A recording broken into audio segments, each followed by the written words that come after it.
ক্রিকেটটার ইমেজটা তো নষ্ট হয়েছে। এটা একটা পরিকল্পিত বা একটা বাহিনী, বট বাহিনী। পারলে কোঅপারেট করেন, না হলে একটু যারা ভালো চায় তাদেরকে কাজ করতে দেন।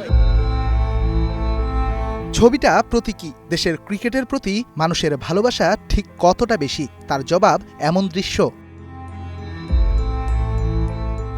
সেই ক্রিকেট বোর্ডের প্রধান চেয়ারটায় এখন নতুন নাম তামিম ইকবাল খান। ক্রিকেটের হারানো মর্যাদা ফেরাতে যিনি অঙ্গীকারাবদ্ধ। যদিও তামিমের এই পথটায় বড় বাধা হতে পারে সোশ্যাল মিডিয়ায় অযাচিত আলোচনা আর মিথ্যাচার। কোয়াব সভাপতি মোহাম্মদ মিঠুন মনে করেন, পরিকল্পিতভাবেই এসব বাধা সৃষ্টি করছে একটি বাহিনী। ক্রিকেটটার ইমেজটা তো নষ্ট হয়েছে।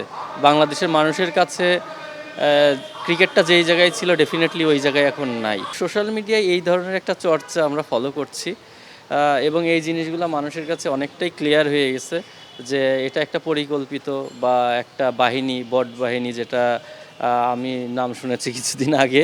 ভাই নিজে বলেছি। হ্যাঁ, তাদেরকে দিয়ে জিনিসটা আপনার পরিকল্পিতভাবে করানো হচ্ছে। আমার মনে হয় না এটা সফল হবে, কারণ আলটিমেটলি দেখেন বাংলাদেশের মানুষের আবেগের জায়গা ক্রিকেট। হ্যাঁ, বাংলাদেশের মানুষ দেখেন যতই কষ্ট পাক, যত কিছুই করে দিন, আবার কিন্তু পরের দিন খেলা দেখতে আসে। একই সাথে এই ক্রিকেটারের দাবি, দেশের ক্রিকেটের উন্নতি নয় বরং ক্ষতি করতেই উঠে পড়ে লেগেছে একটি পক্ষ। যে কথাগুলো হচ্ছে সবকিছু ক্রিকেটের বেটারমেন্টের জন্য হচ্ছে। যখন বাংলাদেশের ডোমেস্টিক বন্ধ হয়ে গেছে, সেটা নিয়ে কথা বলাটা তো এটা দোষের কিছু না। প্লেয়ারদের খেলা ছাড়া প্লেয়াররা চলবে কিভাবে? প্লেয়ারদের মেইন আর্থিক মেইন রুটি তো এই খেলা থেকেই আসে। সে খেলাটা বন্ধ হয়ে গেছে, সেটা নিয়ে কথা বলবে, এটা খুবই স্বাভাবিক।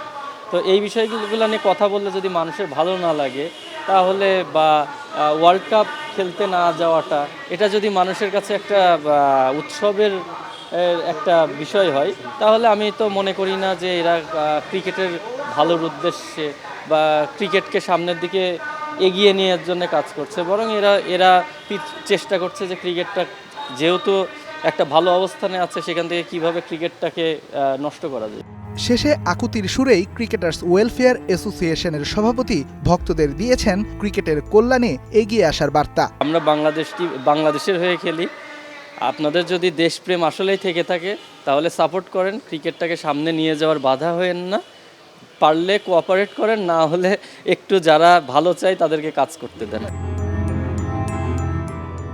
Redwan Shawon, star news, Dhaka.